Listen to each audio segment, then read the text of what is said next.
And now, just for law, everybody else is good to go. Everybody else is good to go.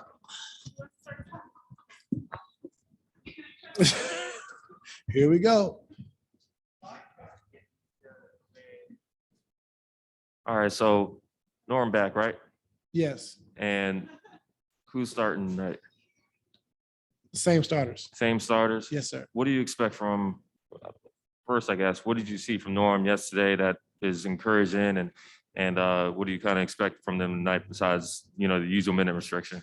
Just being able to attack the basket, getting to the paint, finishing, jumping, running fast. He looked good, and our medical guys cleared him. He's ready to go. So it's exciting to get him back. Now we just got to figure out our rotations and who plays well with who. And you might see some different combinations in the first half than you did in the second half. So just trying to figure it out.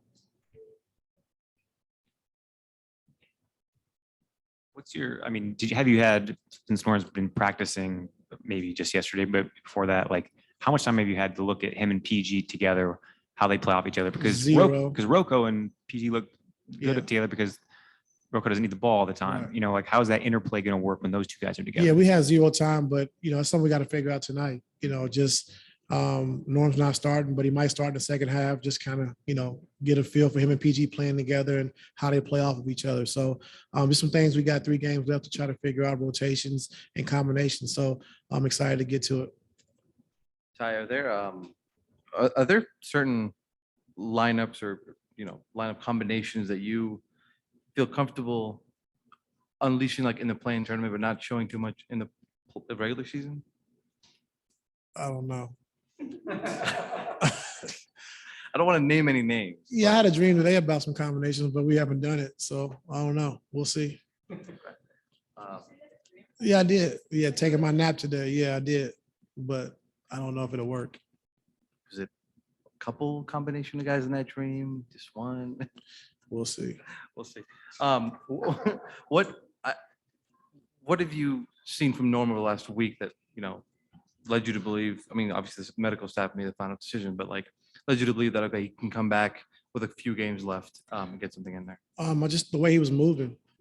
First started with his individual workouts on the floor, being able to plant, finish at the rim, dunk, pull-ups, handling the basketball. So that was encouraging. And then just seeing how he played in 3-on-3, then 5-on-5, and how he was moving, attacking the basket, attacking the paint, and didn't have any soreness and no problem. So after that, I was like, the last day he played, it was pretty impressive. Just to double check, yesterday, the fact that you weren't going to do 5-on-5, so did you?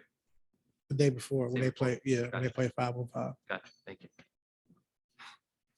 Adam Silver gave his press conference with the Board of Governors today. And one of the things he talked about towards the end was the coach's challenge.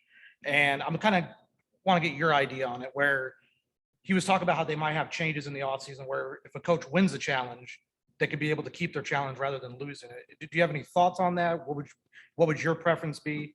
Yeah, I like that. It's a good rule. I think even if you don't have any timeouts, you still should have your challenge. I think, if your timeouts are out, if you didn't use it, you should still have your challenge.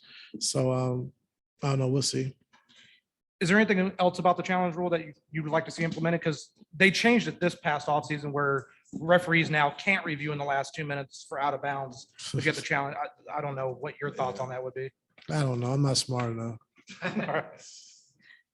On the contrary, I kind of asked about Isaiah's 3-point shooting, and he's been hot. Yeah. So about a week ago, we just told him, well, you have free reign, in the shot clock, the ball's worked around, you step back, you can shoot your 3-point shot. And he showed me some clips from the G League championship where he made 8 threes or whatever. And so, but I know this summer he was shooting the ball well as well. So we give him free reign to do that. If you don't make a couple, then we got to change it up. But he's been doing okay.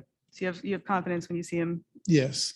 So he brings you his phone. He's like, look at this, coach. You're like, how does No, that I work? actually had it on the computer. It was on Jay Larinaggle's computer. Okay. He showed me in Chicago. Yeah, Chicago.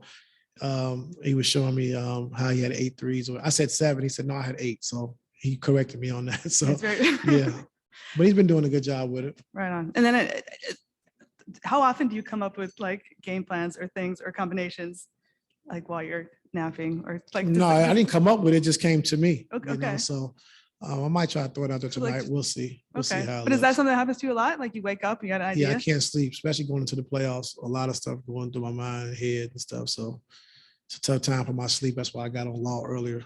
Like, I'm not getting a lot of sleep right now, but it's okay. All right, well, thanks, man. Thank you. Point to us.